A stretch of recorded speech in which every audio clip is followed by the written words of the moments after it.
지금 사도 바울이 있는 곳은 어디냐면 가이사랴입니다. 사도 바울은 자신을 죽이려 하는 유대인들을 피해서 이 가이사랴로 호송되었습니다. 그리고 죄가 없음에도 불구하고 2년 동안 가이사랴에 갇혀서 지내게 되었습니다. 2년 동안 강제로 사역이 중단된 것입니다. 본래 바울은 예루살렘에 갔다가 그 다음에 어디로 가려고 했죠? 로마를 지나서 서바나에 가려고 했습니다. 스페인, 그렇죠? 그래서 쓴 편지가 뭐였죠? 로마서였습니다. 그런데 2년 동안 아무것도 하지 못한 채로 지냈으니까 얼마나 답답했겠습니까?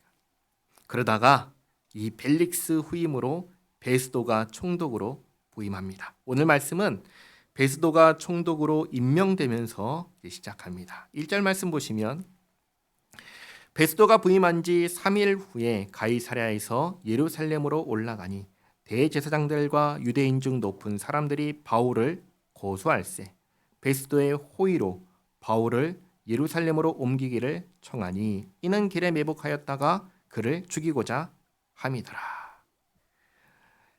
2년 전에, 그렇죠? 2년 전에 바울을 죽이려고 했던 이 계획을 2년이 지난 오늘 다시 실행하려고 한 겁니다. 총독이 바뀌었으니까 이제는 반드시 죽이겠다라고 생각하며 고소하면서 예루살렘으로 옮겨달라고 그렇게 한 것입니다. 4절에 베스도가 대답하여 바울이 가이사랴에 구리는 것과 자기도 멀지 않아 떠나갈 것을 말하고 또 이르되 너희 중 유력한 자들은 나와 함께 내려가서 그 사람에게 만일 옳지 아니한 일이 있거든 고발하라 하니라. 베스도는 이 문제를 어떻게 처리하려고 하죠? 합리적으로 법대로 처리하려고 합니다. 잘못한 일이 있으면 고발하라고 합니다. 이것은 사실 2년 전에 바울이 베스도 이전 총독이었던 벨릭스 총독에게 했던 말과 똑같은 말을 지금 한 겁니다. 사도행전 24장 19절 말씀 보시면 바울이 이렇게 말했습니다. 같이 한번 읽어볼까요? 그들이 만일 나를 반대할 사건이 있으면 마땅히 당신 앞에 와서 고발하였을 것이요. 아멘. 똑같은 말이죠. 베스도가 지금 이 바울과 똑같은 말을 한 겁니다. 문제가 있으면 고발을 해라. 6절에 베스도가 그들 가운데서 8일 혹은 10일을 지낸 후 가이사랴로 내려가서 이튿날 재판 자리에 앉고 바울을 데려오라 명하니. 베스도가 부임한 지 2주일 만에, 그렇죠? 2주일 만에 바울을 재판장에 세웁니다. 바울은 2년 만에 다시 재판을 받게 되었습니다. 7절에 그가 나오매 예루살렘에서 내려온 유대인들이 둘러서서 여러 가지 중대한 사건으로 고발하되 능히 증거를 대지 못한지라. 왜 증거를 대지 못했을까요? 증거가 없으니까 그렇죠. 왜 증거가 없죠? 바울이 잘못한 게 있나요? 없잖아요. 바울이 잘못한 것이 없으니까 당연히 증거도 있을 수가 없는 겁니다. 오히려 이 재판장을 어지럽힌 유대인들이 사실은 무고죄로 역으로 고소 고발 당해야 마땅한 상황입니다. 바울은 정말로 억울하게 2년 동안 갇혀 지내야 했습니다. 이 일을 누가 보상해 줄 수 있을까요? 사실 우리는 살면서 억울한 일을 많이 겪습니다. 지난 화요일 날 제가 나가서 전도하는데요. 어떤 분을 만났는데 그분이 자기도 보이스피싱을 당했지만 다행히 막았고, 그러나 자기가 아는 분이 이 당해가지고 손해를 많이 입었다고 그 얘기를 저한테 했습니다. 이렇게 당하면 억장이 무너지죠. 한두 푼이에요. 수천만 원. 더 심하면 억 단위로 손해를 보는데 그거 어떻게 해요? 그거 어떻게 보상을 받죠? 만약 우리에게 이 세상만 있다면 우리는 정말로 살기 힘들 것입니다. 그러나 우리에게는 이 세상이 전부가 아닙니다. 우리에게는 더 이상 죄가 없는 곳, 눈물이 없는 곳, 주님의 나라가 기다리고 있습니다. 우리는 그곳에 살 것을 소망하고 희망을 가진 사람들로 오늘을 살아가는 사람들입니다. 사도 바울도 마찬가지였습니다. 억울하게 갇혔지만 바울은 지금까지 자신의 삶을 인도하신 하나님께서 이 이후의 삶도 인도해 주실 것을 믿고 또 하나님께서 모든 억울한 것을 갚아주실 것을 믿고 이 어려운 시간들을 버텼습니다. 그리고 바울이 말합니다. 8절에 바울이 변명하여 이르되 유대인의 율법이나 성전이나 가이사에게나 내가 도무지 죄를 범하지 아니하였노라 하니. 사실 바울 입장에서 할 말이 뭐가 있겠어요? 이거 말고는 없죠. 나는 죄를 범하지 않았다. 나는 죄를 범하지 않았다. 그러니 죄를 범했다는 증거가 없는 이상 바울을 계속 잡아둬서는 될까요? 안 될까요? 안 되는 거죠. 풀어줘야 됩니다. 사실 2년 전에 풀어줬어야 합니다. 그런데 그러지 않았죠.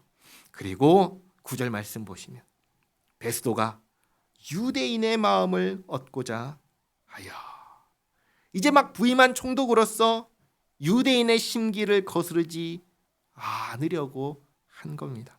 어쨌든 바울을 미워하고 죽이려고 하는 것은 누구죠? 유대인 최고의 정치기관인 산헤드린이기 때문입니다. 그래서 유대인의 심기를 거스르지 않으려고 바울더러 묻되 내가 예루살렘에 올라가서 이 사건에 대하여 내 앞에서 신문을 받으려느냐. 그런데 바울이 예루살렘에 가면 가는 길에 무슨 일이 일어날까요? 바울을 죽이려고 하는 사람들이 매복해 있습니다. 2년 전에, 그렇죠? 2년 전에 바울이 가이사랴로 온 것도 자신을 암살하려고 매복한 그 사람들 때문이었습니다. 이들이 2년 만에 다시 와가지고 자신을 고발하는데 이번에는 그냥 아무것도 준비하지 않고 부르는 걸까요? 그렇지 않겠죠. 안 봐도 뻔한 겁니다. 바울로서는 예루살렘에 가서 신문 받겠다라고 하면 어떻게 하겠다는 거예요? 나 죽으러 가겠다라고 하는 것과 다름이 없는 겁니다. 그렇다고 해서 여기 남아서 재판을 받겠다면은 어떻게 될까요? 무죄라는 걸 뻔히 알면서도 풀어주지 않는데 그럼 어떻게 돼요? 그러니까 바울로서는 말할 수 있는 선택지가 하나밖에 없었습니다. 그래서 10절에 이렇게 말하죠. 바울이 이르되 내가 가이사의 재판 자리 앞에 섰으니 마땅히 거기서 신문을 받을 것이라. 당신도 잘 아시는 바와 같이 내가 유대인들에게 불의를 행한 일이 없나이다. 만일 내가 불의를 행하여 무슨 죽을 죄를 지었으면 죽기를 사양하지 아니할 것이나 만일 이 사람들이 나를 고발하는 것이 다 사실이 아니면 아무도 나를 그들에게 내줄 수 없나이다. 내가 가이사께 상소하노라 한데.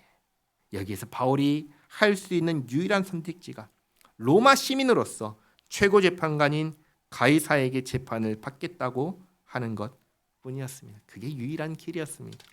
바울의 말을 듣고 12절 베스도가 배석자들과 상의하고 이르되 내가 가이사에게 상소하였으니 가이사에게 갈 것이니라 하니라. 이렇게 로마의 법대로 가이사에게 재판을 받게 됩니다. 13절 수일 후에 아그리빠 왕과 버니게가 베스도에게 문안하러 가이사랴에 와서 헤롯 아그리빠 2세와 버니게가 새로 부임한 총독에게 인사하려고 지금 온 겁니다.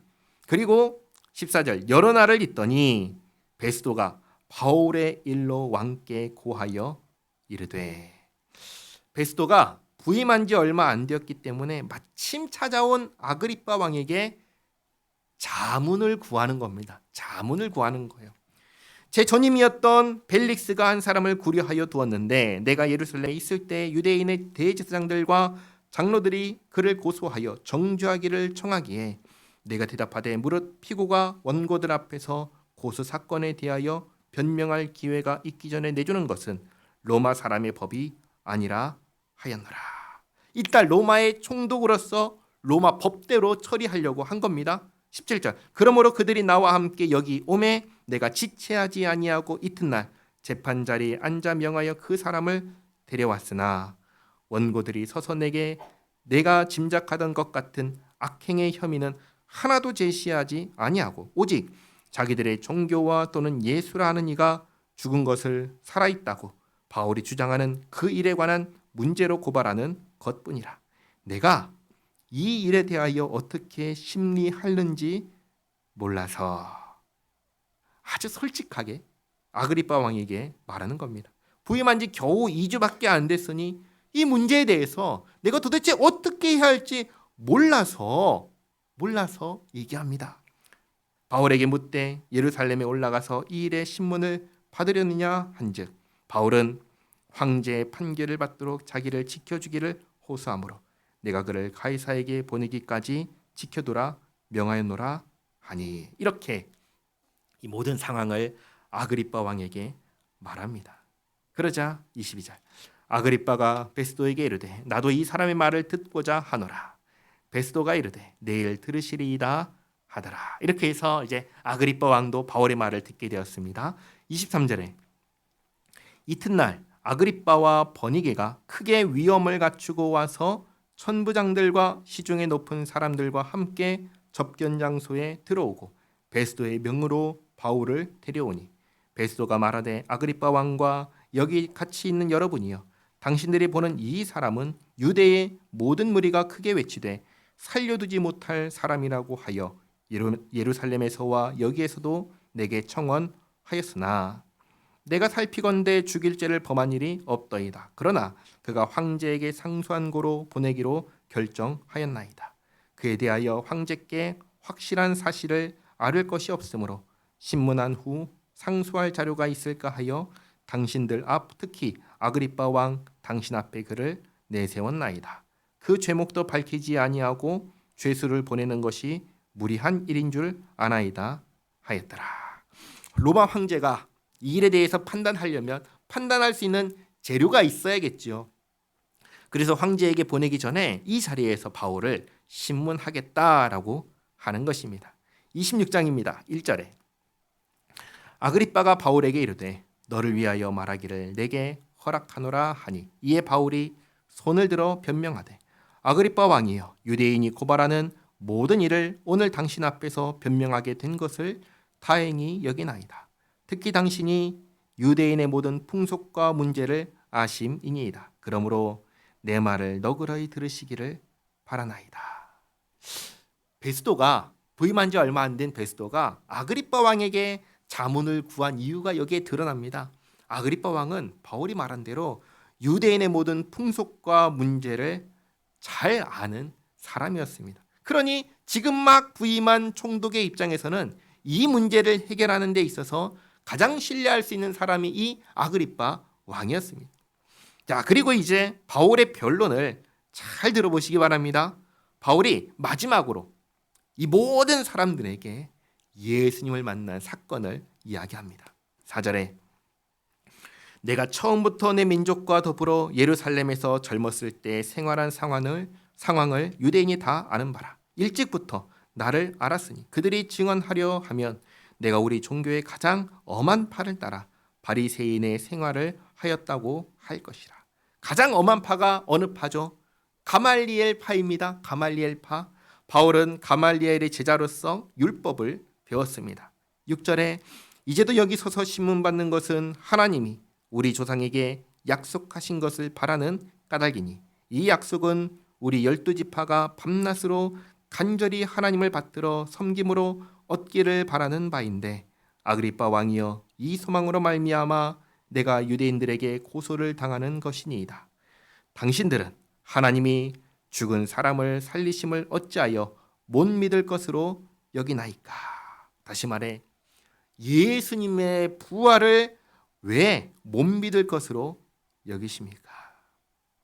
그런데 사실 과거에 바울도 똑같이 못 믿을 것으로 생각했습니다. 그래서 그때의 9절 나도 나사렛 예수의 이름을 대적하여 많은 일을 행하여야 될 줄 스스로 생각하고 예루살렘에서 이런 일을 행하여 대제사장들에게서 권한을 받아가지고 많은 성도를 오게 가두며 또 죽일 때 내가 찬성 투표를 하였고 또 모든 회당에서 여러 번 형벌하여 강제로 모독하는 말을 하게 하고 그들에 대하여 심히 격분하여 외국 성에까지 가서 박해하였고 그 일로 대제사장들의 권한과 위임을 받고 다메섹으로 갔나이다. 왕이여 정오가 되어 길에서 보니 하늘로부터 해보다 더 밝은 빛이 나와 내 동행들을 둘러 비추는지라. 우리가 다 땅에 엎드러짐에 내가 소리를 들으니 히브리 말로 이르되 사울아 사울아 내가 어찌하여 나를 박해하느냐 가시체를 뒷발질하기가 내게 고생이니라. 이때 바울은 사울이라고 불렀습니다. 1차 전도 여행 중에 바울이라 부르기 시작한 겁니다. 여기 다메섹을 향해 가던 모든 일행들이 해보다 더 밝은 빛을 보았습니다. 그리고 전부 다 엎드러졌습니다. 한 개인이 본 환상이 아닌 겁니다. 그리고 히브리 말로 하는 말씀을 바울만 들었습니다. 이 말씀은 누가 하신 말씀이죠? 예수님께서 하신 말씀입니다. 15절에 내가 대답하되 주님 누구시니까? 주께서 이르시되 나는 내가 박해하는 예수라. 예수님을 믿지 않는 이들에게 예수님은 산 사람인가요? 죽은 사람인가요? 죽은 사람이지요. 그런데 예수님께서 말씀하시는 거예요. 네가 나를 박해한다. 그렇다면 예수님은 죽은 사람인가요? 아니면 살아있는 사람인가요? 살아있다는 것이죠. 아니 부활하신 것입니다. 그리고 당시에 사울이었던 바울이 박해하던 사람들은 누구였죠?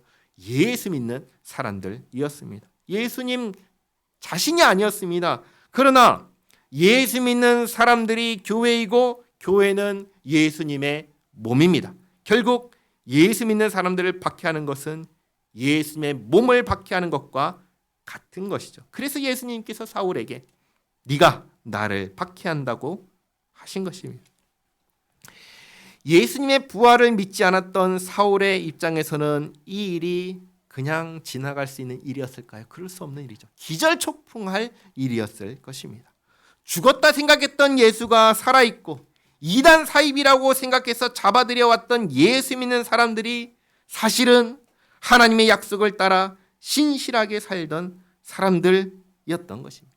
아마도 사울은 머리를 망치로 한 대 맞은 듯 충격을 받았을 것입니다.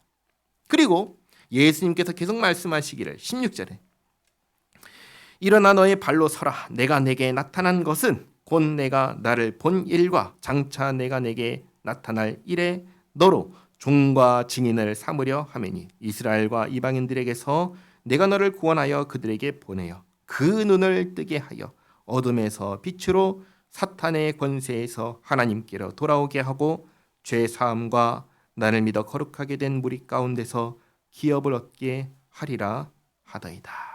여기에 이 말씀 정말 중요합니다. 여기에 우리가 받은 구원이 무엇인지를 정확하게 알려주십니다. 눈을 감았던 우리의 눈을 뜨게 해주는 것입니다. 어둠 가운데 있던 우리를 빛으로 옮겨주시는 겁니다. 사탄의 권세에 있던 우리를 하나님께로 돌아오게 하는 겁니다.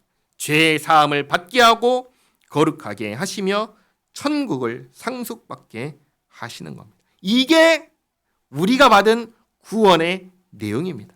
사도 바울은 이 구원을 전하는 사명을 예수님께 받았습니다. 이방인의 사도가 되어서 이 구원의 소식을, 기쁜 소식을, 복음을 전했습니다. 그리고 지금 이 마지막 신문 자리에서도 이 복음을 전했습니다.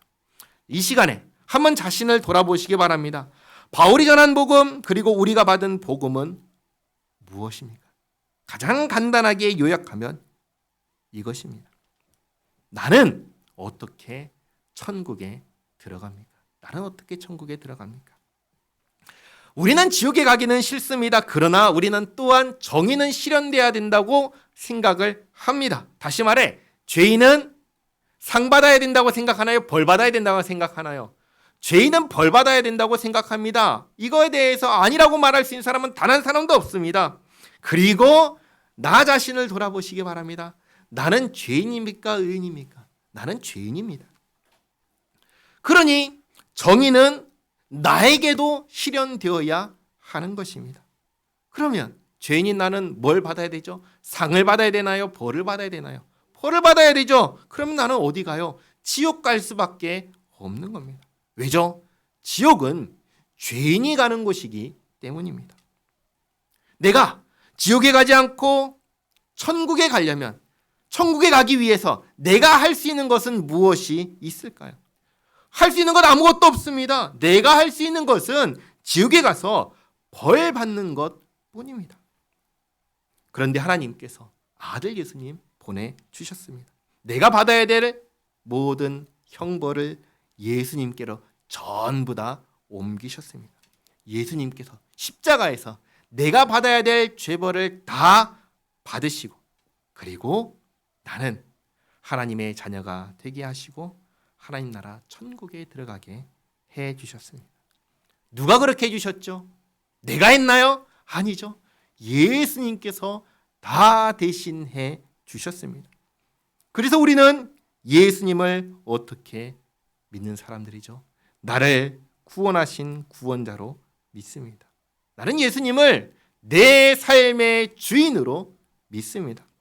구원자와 삶의 주인 합쳐서 뭐예요? 구주인 것입니다. 구주. 예수님은 나의 구주이십니다. 오늘 사도 바울을 보내시며 예수님께서 말씀하신 대로 예수님께서 내 눈을, 감았던 눈을 뜨게 해 주셨습니다. 어둠 가운데 있던 나를 빛으로 옮겨 주셨습니다. 사탄의 권세에서 하나님께로 옮겨 주셨고, 죄 사함을 받게 하시고, 거룩하다, 의롭다 불리게 하시고, 그리고 천국을 기업으로 받게 해 주셨습니다. 누가 해 주셨죠? 예수님께서 해 주셨습니다. 그러니 나는 어떻게 천국에 갑니까? 예수님을 믿음으로 가는 겁니다. 예수님께서 나를 데리고 가시는 겁니다. 예수님께서 나를 천국에 데려가시려고 이 세상에 오신 겁니다. 이게 기쁜 소식이 아니면 도대체 무슨 소식이 기쁜 소식이겠습니까? 예수님께서 나를 구원하셨습니다. 이것을 잊지 마시기 바랍니다. 바울의 변론을 계속 보겠습니다. 19절에 아그리빠 왕이여, 그러므로 하늘에서 보이신 것을 내가 거스르지 아니하고 먼저 다메섹과 예루살렘에 있는 사람과 유대 온 땅과 이방인에게까지 회개하고 하나님께로 돌아와서 회개에 합당한 일을 하라 전하므로.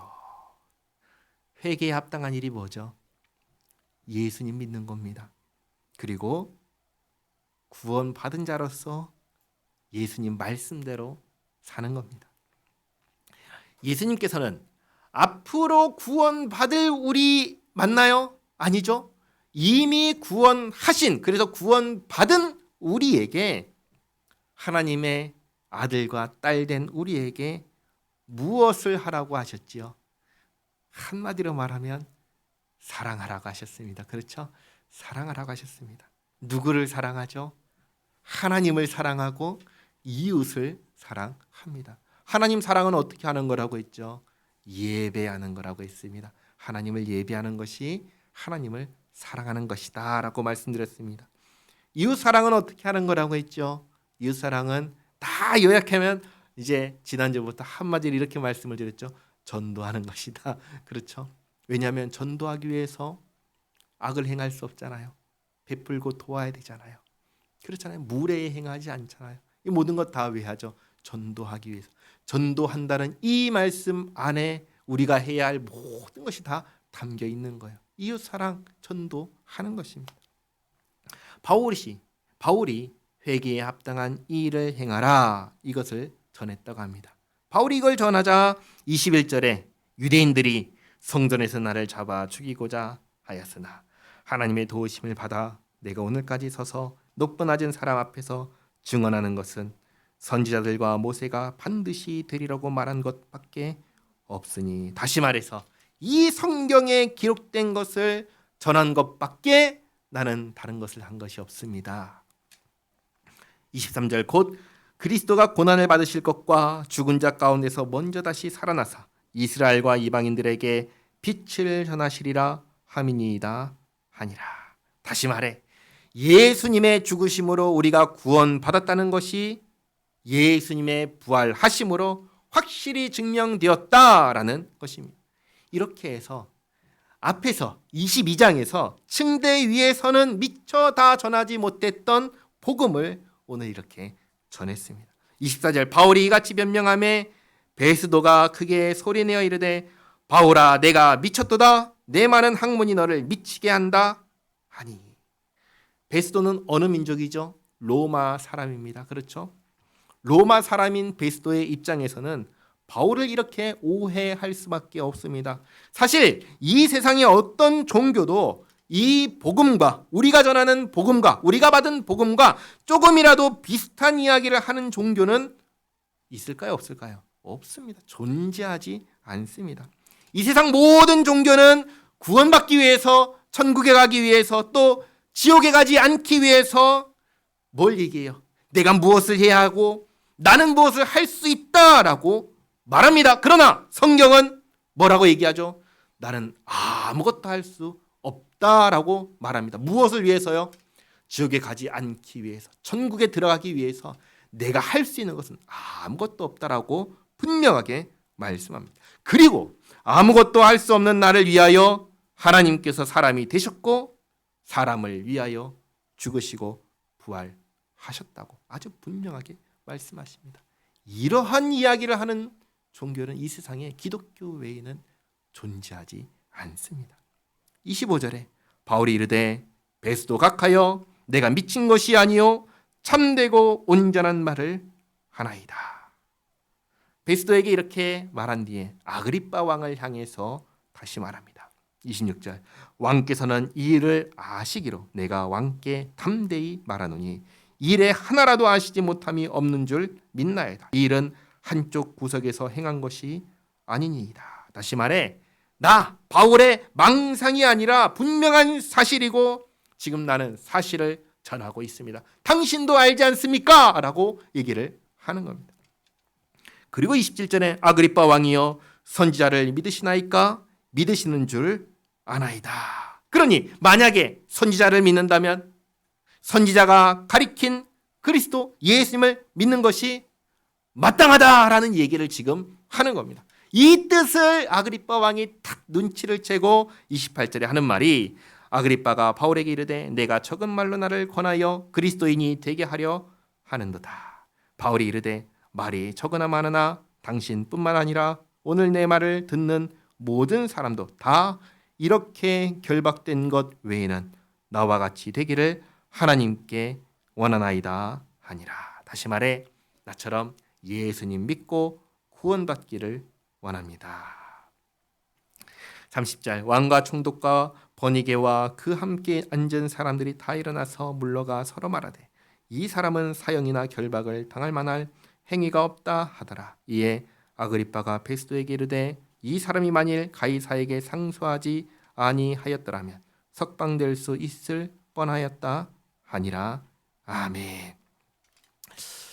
만약에 바울이 상소하기 전에 아그리빠 왕이 여기에 있어서 베스도와 함께 바울의 변론을 들었다면 아마 바울은 무죄 방면되었을 것입니다. 그러나 그때는 아그리빠 왕이 여기 없었고 베스도는 막 총독으로 부임했기 때문에 유대인의 눈치를 살필 수밖에 없었으니 바울로서는 가이사에게 가겠다라고 말할 수밖에 없었던 것입니다. 그러나 한편으로는 그랬기 때문에 이제 바울이 어디로 가게 되죠? 본래 가려고 했던 로마로 가게 됩니다. 하나님께서 바울에게 말씀하신 대로 이 모든 상황을 다 사용하셔서 바울을 로마로 보내십니다. 이 부분은 다음 주에 계속해서 살펴보겠습니다. 오늘 이것 한 가지만 꼭 기억하시기 바랍니다. 바울은 복음을 전했습니다. 기쁜 소식을 전했습니다.